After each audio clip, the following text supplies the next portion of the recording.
안녕하십니까, 덕골입니다. 금요일도 하루가 마무리가 잘 되었습니다. 이번 주 주식장들 잘 보내셨나요? 일단은 한올은 뭐 그렇게 큰 변동폭은 많이 있진 않았습니다. 일단 하락이 많이 심했던 상황이고 더 이상 빠질 수 있는 재료가 사실 뭐가 나올까 해요. 사실 공매도 이슈가 가장 최근엔 대두가 되는 것 같고, 우리나라 국정이 지금 많이 혼란스러운 상황이라서 지금 탄핵 발표도 많이 뒤로 예상보다 미뤄지고 있습니다. 그래서 정치적 불확실성이 좀 더 깊어지고 있는 상황이고, 공매도 이슈로 인한 수급의 여파도 있는 것 같고요. 뭐 어떤 보고서들 보니까 공매도를 우리나라에서 뭐 잠시 중단했다가 다시 시작한 적이 몇 번 있는데, 그럴 때마다 주식시장이 잠깐 하락을 했다고 해요. 한 몇 달 동안은. 그래서 그걸로 인해서 주식시장의 투자자들이 많이 빠져나가는지 모르겠습니다. 그만큼 매수 심리도 많이 위축이 돼 있을 거고요. 그래서 그 매수를 받쳐주는 호가창 자체가 너무 얇기 때문에 기관에서 조금만 매도량을 던져도 훅훅 떨어지는 그런 상황이 반복이 되는 것 같아요. 이거는 뭐 지금 한올바이오파마 뿐만이 아니라 저기 우리나라 주식시장 전체적인 문제점이 되고 있는 것 같고, 국장 투자하시느라 마음 많이 힘드신 분들 계실 텐데, 그럴 때일수록 우리는 펀더멘털을 더 집중적으로 공부를 해가면서 투자 포인트를 잡아가고, 그 투자 포인트가 흔들렸는지 안 흔들렸는지 그걸 위주로 매수 매도를 판단을 해야겠죠. 오늘 주식시장이 떨어지고 어제는 오르고 오늘은 떨어지고 한다고 해서 기업의 가치가 펀더멘털이 오늘은 좋아졌다 내일은 떨어졌다 하지는 않잖아요. 그러니까 주식 가격에 따른 우리 마음의 변동이니까요. 너무 떨어지고 있는 가격이나 아니면 지금 뭐 주식시장 분위기 자체에 너무 집중하지 마시고, 이럴 때일수록 한올바이오파마의 근본적인 펀더멘털, IMVT1402나 바토클리맙이나 그 임상을 진행하고 있는 진행 경과나 이뮤노반트나 로이반트의 대응, 아니면 전략적 선택들에 집중을 해서 그런 선택을 투자 포인트로 잡고 투자를 하신 분은 주식 가격이 좀 흔들리더라도, 예를 들어서 뭐 이 가격이 35,000원, 40,000원이 가더라도 아직 그 투자 포인트가 흔들리지 않았다면 매도를 안 해도 되는 그런 철학을 갖고 계셔야 되고, 혹자는 이런 분들 계세요. 투자 포인트는 장기적으로 잡고 바토클리맙이나 1402의 임상 확장 능력을 난 보고 싶다라고 투자 포인트를 잡으셨지만, 결국은 한 2주 있다, 3주 있다 되면 가격 올랐다고 파는, 또 다른 바이오 주식이나 아니면 다른 모멘텀이 있는 주식들을 찾아가시는 분들이 계시는데, 투자할 땐 장기 투자로 하시고 팔 때는 3주 만에 파시면 이건 사실 철학이 없는 분이라고 봐야 돼요. 그 철학을 가지고 그게 자체가 철학이다라고 우기시는 분들도 계시는데, 제 생각에는 그런 철학이면 주식 가격에 따라서 많이 흔들릴 수 있다고 봅니다. 성공을 하기가 뭐 한두 번은 맞을 수 있겠지만, 계속 꾸준히 20년, 30년간 투자를 해서 난 부자가 될 거야 라고 성공을 하시기에는 너무 짧은 투자 철학이고요. 저희는 한올바이오파마 펀더멘털만 보고 가겠습니다. 가고 구독하고 좋아요 눌러주시면 이 펀더멘털에 대한 분석이 널리 퍼집니다. 그래서 우리 주주분들이 가지고 계신 분들이 자꾸 이 영상을 보시게 되고, 그만큼 물량이 홀딩이 될 수 있고요. 그 다음에 꾸준한 매수를 통해서 우리의 단가는 낮아질 뿐이고, 그 다음에 이제 한올바이오파마가 본격적인 성장 국면에 돌입을 했을 때 우리가 갖고 있는 물량이 홀딩되어 있으면 추가로 상승할 때 이제 기업들이 주가를 더 올릴 수밖에 없는 상황이 될 거고, 그때를 기다리면서 저희는 항상 꾸준히 모아가는 전략으로 투자를 하면 어떨지 싶습니다. 물론 투자 판단은 개인의 몫이지만 제 생각을 말씀드리면 그렇다는 겁니다. 잘 참고하시고 구독하고 좋아요를 눌러주셔야 저희가 꾸준히 이 영상을 퍼뜨릴 수 있다. 그래서 뭐 개인들의 투자 철학에 조금이나마 도움이 될 수 있고, 한올바이오파마 주주분들이 똘똘 뭉칠 수 있는 상황이 오지 않겠냐라는 생각이 좀 듭니다. 자, 오늘은 CIDP 시간입니다. CIDP에 대한 분석을 오늘 해볼 건데, 일단은 CIDP가 무슨 질병이냐면, 이 밑에 그림을 보시기 전에 여기 뭐 손발의 저림이나 감각이 둔화되고 통증이 나고 감각 이상이 나타나고요. 근력이 악화되기도 하고요. 균형 이상에 따른 보행 장애가 생깁니다. 그러니까 좀 나이 드신 분들이 충분히 느끼실 수 있는 상황이고, 내가 뭐 근육이 아프거나 뭐 어디 다친 적도 없는데 걷는데 힘이 빠진다거나 어떤 걸 집으려고 했는데 갑자기 손에 힘이 안 들어간다거나 그런 것들은 이제 근력 있는 거랑 상관없이 이 신경에 대한 항체들이 신경을 공격해서 나오는 질병이거든요. 그러니까 CIDP가 생기면 되게 희귀 질환이긴 하지만 환자가 그렇게 막 많진 않아요. 우리나라 기준으로 하면 뭐 10만 명당 한두 명꼴로 나타난다고는 알고 있고 그렇게 많지는 않지만 그래도 드문드문 나오는 질병이고 지금까지 마땅한 치료제가 딱히 없거든요. 그 스테로이드성 치료제나 아니면 뭐 지금 나와 있는 알제넥스의 비브가르트 정도가 될 것 같은데 이게 시간이 지나면 지날수록 악화하거나 아니면 좋아졌다가 이게 모든 자가면역 질환이 그렇거든요. 상황이 좋아졌다가 컨디션 좋은 날은 막 좋았다가 컨디션 안 좋은 날은 또 안 좋아지고 막 엄청 아프고 오래 갈 것 같고 막 그렇습니다. 그러니까 참 힘든 질병이죠. 질환이고. 일단 이런 질환인데 자, 이 그림을 보시면 도대체 이 질환을 이제는 임상을 통해서 이 약의 투약 효과가 있는지 확인을 하려면 어떻게 해야 되냐. 원래는 CIDP의 결과가 올해 3월이 아니라, 그러니까 지지난주인가요? 아무튼 그때가 아니라 원래 그 2024년 말쯤에 공개되려고 했었어요. 근데 그때 한 번 미뤘거든요. 내년 상반기로 미루겠다고 미뤘는데 왜 미뤘냐면 이 맨 왼쪽에 있는 스크리닝 28days라고 돼 있는 게 있잖아요. 스크리닝 28days라고 돼 있는 그 기간이 아닌 그 다음 기간 워시아웃 12weeks 저기 구간에서 좀 막힌 거예요. 그러니까 예를 들면 CIDP에 걸려서 이미 스테로이드를 막 복용하거나 왜냐면 환자니까 아프니까 치료를 해야 되니까 스테로이드를 막 복용하는 환자들이 있었을 거 아니에요. 근데 그렇게 스테로이드의 성분이 남아있는 상황에서 이 바토클리맙 임상을 하면 도대체 스테로이드로 인한 그 임상 질환의 호전인지 바토클리맙으로 인한 질환의 호전인지 판단하기가 쉽지 않기 때문에 저 워시아웃 기간이라고 있습니다. 그 12주 내로 워시아웃 기간을 거쳐서 그 전에 먹었던 투약됐던 약물의 효과를 좀 빼는 거예요. 빼서 환자가 심각해지는지 안 심각해지는지 보는 겁니다. 만약에 약물을 투약을 안 했는데도 환자가 상태가 좋으면 저 사람은 CIDP 질환군이 아닐 수도 있겠다라고 하고 환자를 제외시키는 거고요. 만약에 약물을 빼고 나서 수일이 지나건 수주가 지나건 했는데 환자가 상태가 안 좋아진다 그러면 저 사람은 CIDP 질환의 CIDP 질환을 갖고 있는 환자구나. 그 성분이 있는 환자구나라고 생각을 하고 임상군에 포함을 시키는 겁니다. 그래서 저 워시아웃 기간 때문에 그 전에 이제 CIDP 임상 결과 발표를 전년도 하반기에 할 거를 올해 1분기로 이제 미룬 거였거든요. 그러니까 워시아웃 환자를 거친 후에 그 다음에 이제 환자군이 완성이 되면 랜덤으로 680mg이랑 340mg이랑 투여를 합니다. 왜 플라시보가 없냐? 플라시보는 사실 지금 환자군인 걸 확인을 했기 때문에 플라시보는 딱히 안 둔 것 같고요. 340, 680mg의 그 비교 대조 임상을 하기 위해서 이제 약을 투여를 하게 됐는데 매주 1회 투여를 하고요. 12주 동안. 그 다음에 특이하게도 바로 그 다음에 이제 비교 임상을 또 하는 게 아니고 12주 동안 또 쉽니다. 그러니까 임상 기간이 좀 장기간이에요. 총 36주로 되어 있는 기간이고 기간 1에는 12주 동안 약을 340ml랑 680ml랑 나눠서 매주 한 번씩 피하 주사로 투여를 하고요. 그 다음 12주 기간은 좀 기다렸다가요. 그 다음 12주 기간에 340mg이랑 그때 플라시보를 넣습니다.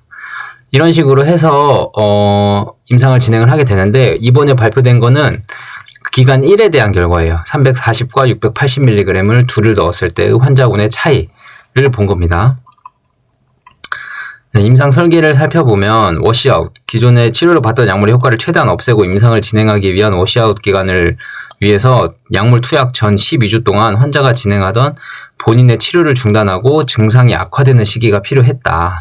그래서 기간 1에 워시아웃된 환자를 무작위로 바토클리맙 340이랑 680을 넣은 거예요. 그 다음에 12주 동안은 약물 투여를 중단을 하고 분석을 진행을 하고요. 그 기간 2에는 무작위로 바토클리맙 340mg 넣는 환자군이랑 위약군이랑 비교를 하는 겁니다. 임상 설계는 이렇게 돼 있고 그래서 임상 기간 1, 이 처음에 340이랑 680을 넣었을 때 기간 1을 분석을 해보니까 어떻게 됐냐. 표가 이렇게 나왔습니다. 왼쪽 청록색이는가요? 이쪽이 비브가르트고요. 오른쪽 분홍색, 보라색 느낌의 바토클리맙인데요. 왼쪽 비브가르트는 이 비상이었고요. 이 비상의 결과, 페이스 EV, 이 비상의 결과고요. 결과를 기준으로 한 거고, 오른쪽 바토클리맙은 이 비상의 기간 1 기간입니다. 그래서 보시면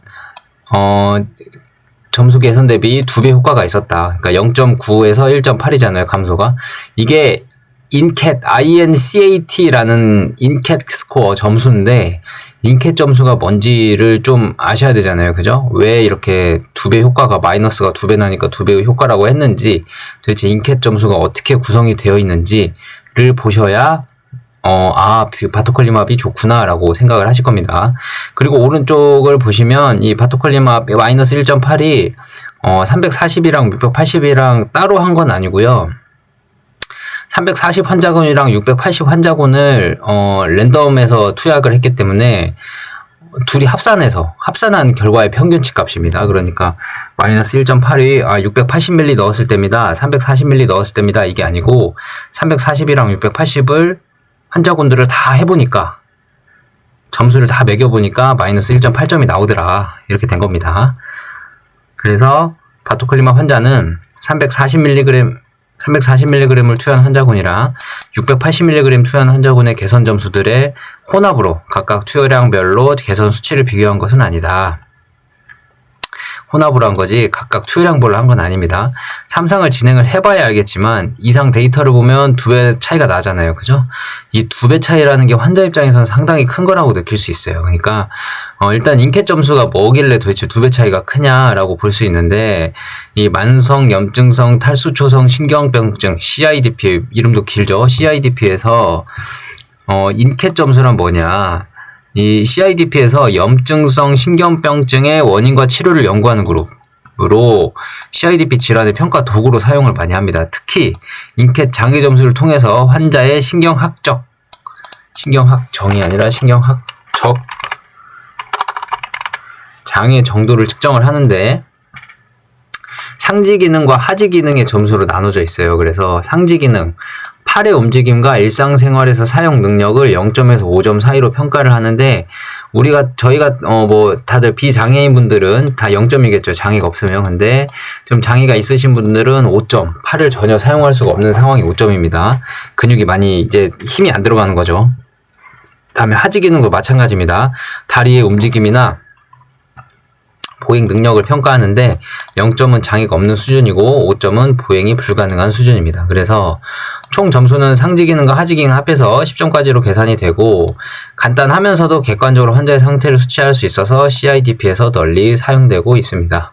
인캣 점수가 뭔지 아셨죠? 이제 상지랑 하지랑 0점에서 5점 사이의 점수들을 비교를 해서 합산을 해서 나오는 이 점수가 인캣 점수라는 겁니다. 자, 그 다음에 바토클리맙이 이제 12주간 투여를 했잖아요.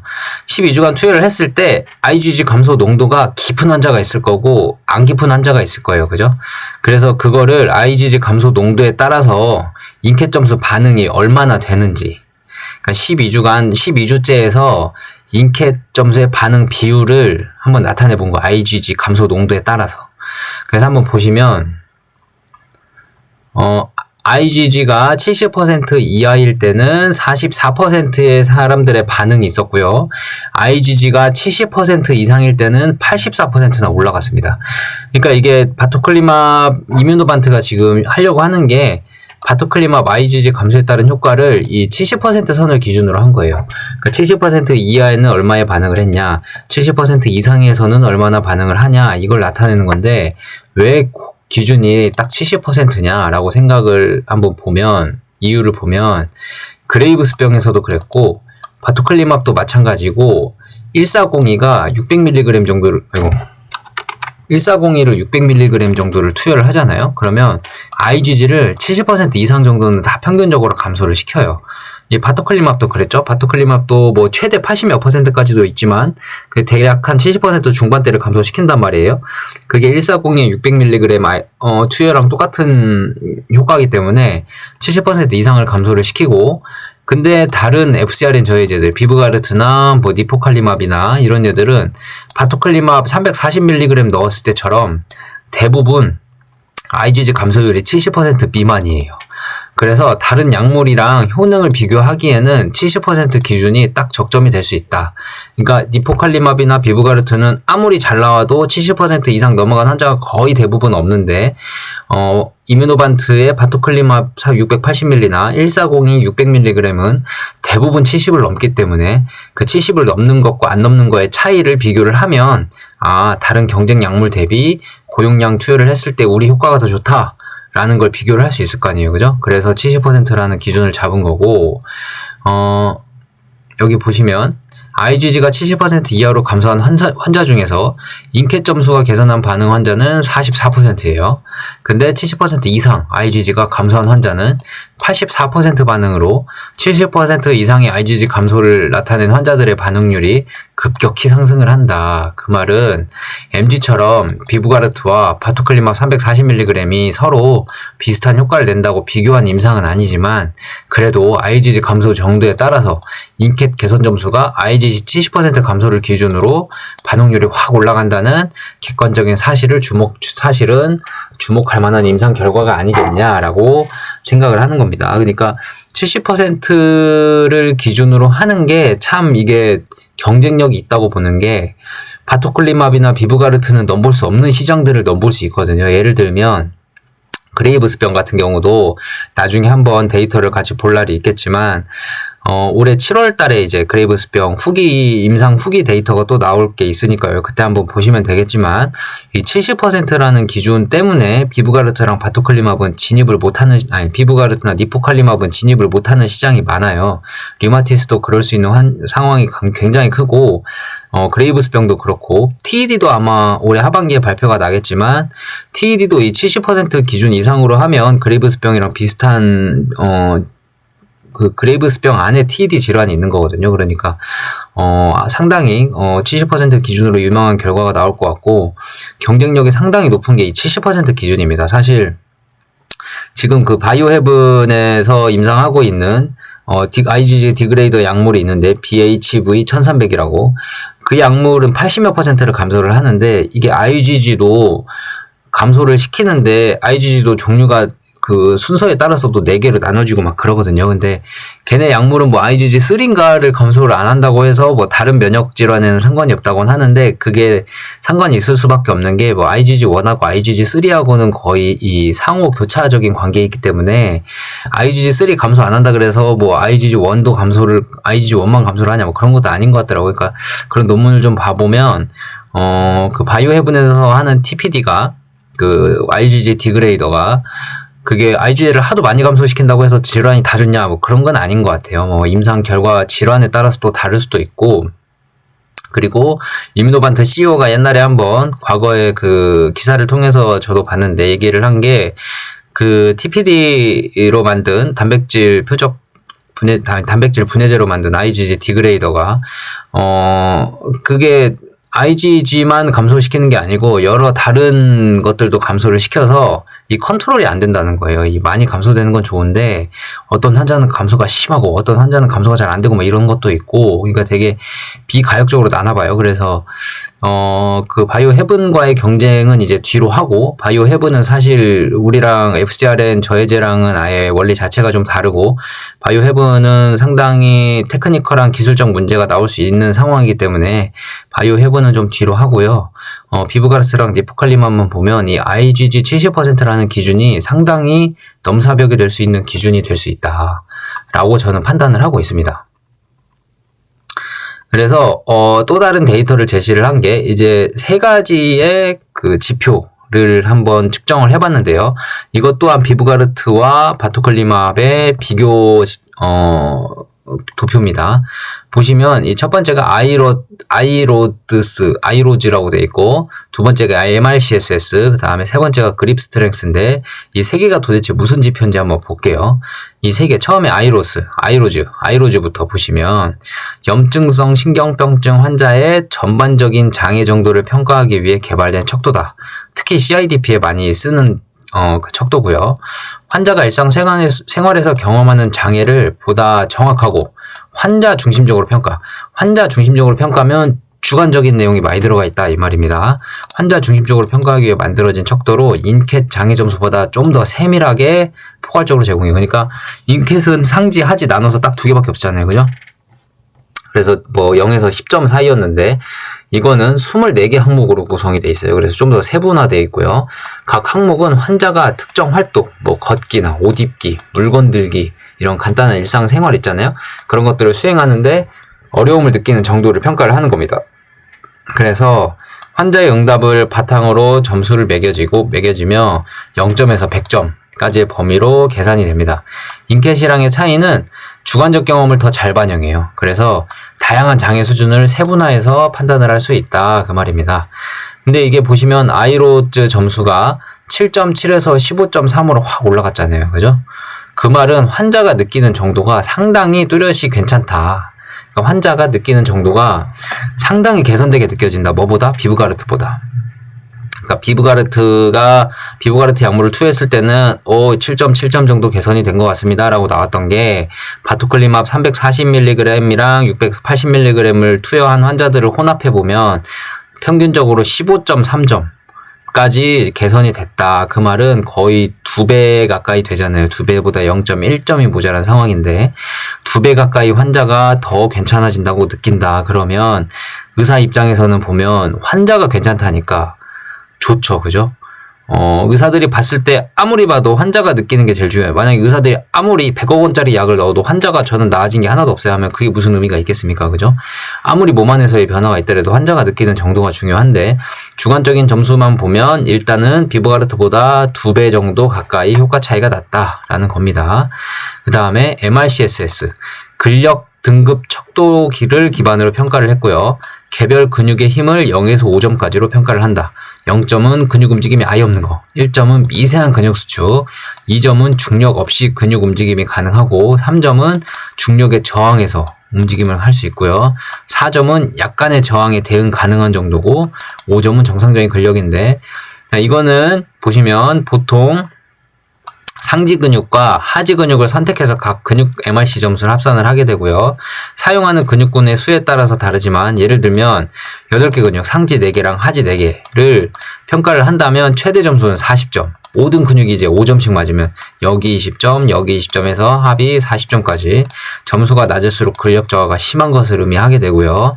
간단하고 표준화가 돼 있어서 임상에서 쉽게 적용이 가능하지만 주관적 판단 개입의 여지가 있고 근력 이외의 감각 이상이나 피로감 등은 반영하지 못한다. 등은 아니라고 하니까 헷갈리네요. 등은 반영하지 못하는 점수 체계다. 그래서 일단은 가장 환자가 느끼기 쉽고 간편하게 판단을 할 수 있는 척도가 이 아이로즈 점수고요. 이거는 되게 세분화되어 있기 때문에 이 아이로즈 점수가 되게 많은 의미를 차지하고 있고 MRCSS도 그렇게 되게 간단한 점처럼 보이지만 이게 감각 이상이나 피로감을 반영하지 못하니까 이게 점수 체계 한계가 있고요. 이 그립 스트렝스는 뭐냐면 악력이라고 하시면 돼요. 단순하게. 그래서 해당 임상 결과를 보면 모든 측정치에서 비브가르트 임상 비상 결과 대비 바토클리맙 이 혼합군에서 개선된 수치를 보였다. 그러니까 악력도 보시면 환자가 이렇게 손으로 쥐는 힘이잖아요. 그것도 조금 더 개선된 수치를 보였잖아요. 그러니까 이 표를 이제 보면 사실 이게 뭔데 하고 지나가잖아요. 사실 사람들이 바토클리맙이 비브가르트보다 더 좋네 하고 이렇게 지나갈 수는 있는데 뭔지 알고 보면 별거 아니긴 해요. 그죠? 알고 보면 다 보이는데 모르고 보면 안 보입니다. 그래서 이게 왜 세세하게 내가 이런 것까지 알아야 되나 싶을 수 있잖아요. 근데 알고 보고 투자하는 거랑 모르고 보고 투자하는 거는 상당히 다릅니다. 그러니까 비브가르트보다 좋네. 근데 뭐가 좋은데? 뭐가 좋은데? 라고 했을 때 대답을 못하거나 본인이 모르면 글쎄 이 지표가 뭔데 뭐가 좋지? 좋긴 좋은 것 같아서 투자를 했는데 뭐가 좋은지 모르겠네. 이거 솔직히 이거 보기 좋으라고 만든 거지 생각보다 별거 아닌 거 아니야? 아예 팔아버려야겠다 하고 팔아버릴 수도 있단 말이죠. 펀더멘털이 약하신 분들은. 근데 하나하나 이렇게 뜯어보고 고민해보고 이게 이런 척도구나 라고 생각하고 사시는 분들은 환자들이 이런 거에서 느낌을 더 잘 느끼는구나. 바토클리맙에서 비브가르트보다 훨씬 환자들의 개선 정도가 아, 내가 많이 나아졌네라고 개선하는 정도가 더 느껴지는구나. 의사들이 봤을 때도 아, 비브가르트 약물이 좀 더 좋다고 느낄 수 있겠구나라고 생각하는 것들은 투자 판단에 참 많은 도움이 됩니다. 그러니까 제 강의가 뭐 매수 매도를 추천하는 강의는 아니지만 같이 공부해보자는 목적이 제일 첫 번째 목적이고요. 이미 투자하신 분들은, 알고 투자하신 분들은 아, 맞아, 내가 공부할 때도 이랬었어. 아, 이분은 이렇게 생각하시는구나 라고 이해하시면서 들으시면 되고요. 그 다음에 샀는데 물려서 보신 분들도 많을 거거든요. 그러니까 뭐 4만 원 이상에서 사셨거나 아니면 뭐 3만 5천 원대 뭐 이런 데 사셔가지고 일단 샀어요. 좋다고 샀는데 콱 물리셔가지고 수익 줄 때 못 빠져나오고 물리셔서 아, 내가 좀만 먹어야지 하고 했는데 욕심나서 사람이 못 팔잖아요. 그러다 물리신 분들 많잖아요. 그런 분들이 아, 도대체 나 언제 뺄 수 있나 하고 궁금해서 제 영상 찾아보고 매주 올려주고 꾸준히 올려주고 하니까 제 영상 찾아보고 하시는 분들도 계시는데 그런 분들도 사실 한올 주주가 아닌 건 아니잖아요. 그러니까 저희는 같은 배를 탔습니다. 뭐 단타로 들어오셨든 장타로 들어오셨든 같은 배를 탔고 같은 배를 탔으면 도대체 선장이 어떤 사람인지, 무슨 선장인지, 배가 어떻게 생겼는지, 항로가 어딘지 이 정도는 알고 가야 될 거 아닙니까? 그리고 좋은 기회면 사실 알면 알수록 더 모아갈 수 있는 용기가 생길 수 있어요. 그러니까 뭐 제가 뭐 더 사라 뭐 이런 건 아니지만 데이터들을 기반으로, 저를 기반으로가 아니고, 저를 믿고 한올바이오파마를 하시면 안 되고요. 한올바이오파마가 만든 약물을 임상하고 있는 이뮤노반트나 로이반트의 그 기업 철학이나 펀더멘털을 믿고, 기업진들의 능력을 믿고 사시는 분들이어야 더 사실 수 있겠죠. 그래서, 뭐, 제 영상을 참고하시는 건 좋지만, 뭐, 저를 믿고 매수매도 하는 건 절대 아니고요. 같이 공부하면서 펀더멘털을 같이 보자 이겁니다. 같이 보고, 서로 공부하면서 아, 이건 좋네요. 아, 이건 비브가르트보다 안 나왔네요. 때로는 객관적으로 판단을 할 줄도 알아야 될 것 같고요. 그리고 지금 FcRn 시장이 경쟁이 많이 치열해지고 있는 상황입니다. 치열해져 가고 있는 상황이고, 비브가르트가 먼저 일단 MG로 선빵을 날렸고요. 존슨앤존슨도 이제 MG 치료제로 다시 나올 거고, 더 많은 약물을 임상 실험도 하고 있고, 류마티스도 진행하고 있고, 다양한 약물로 이제 포괄적으로 하고 있는데, 이뮤노반트가 많이 밀렸냐? 또 그것도 아니거든요. MG에서는 밀렸지만 그레이브스병이나 류마티스나 이런 거에서는 시장 사이즈도 크고요. 이뮤노반트가 제일 앞서 있는 약물이기도 합니다. 그래서 지금 그 경쟁이 치열해져 가고 있는 FcRn 시장에서 살아남으려면, 저희가 투자한 회사들이 살아남으려면 도대체 뭐가 좋은지는 알아야 될 거 아니에요. 그죠? 그러니까 같이 하시면서 같이 해보시고, 다음 시간에는 제가 그 TED를 올릴 거예요. TED를 올릴 건데, 이게 그레이브스병이랑 TED랑 상당히 비슷하거든요. 이 그레이브스병 중에 TED가 있다고 보시면 되고, 근데 TED는 이제 경쟁사 약물이 있죠. 그 할로자임이 아니라 그 어디죠? 약물 이름이 테페자인데, 호라이즌 테라피틱스의 테페자가 있죠. 테페자. 그 테페자라는 약물과 바토클리맙의 그 임상 데이터를 기반으로 좀 비교 분석을 해서 보여드리려고 해요. 그래서 과연 TED는 누가 승리를 할 수 있는가? 바토클리맙이 테페자를 따라잡을 수 있을지, 뭐 병의 원리나 아니면 그 부작용 이슈에 관한 그 논쟁이나 아니면 약의 효능이나 효력이 어떻게 적용이 되는지 이런 것들을 조금 딥하게 한번 봐볼 테니까요. 공부 필요하신 분들은 제 영상 잘 봐주시고, 끝까지 시청해주셔서 감사합니다. 좋아요, 구독 꼭 눌러주시고요. 오늘 밤도 편안한 하루 보내시기 바랍니다. 감사합니다.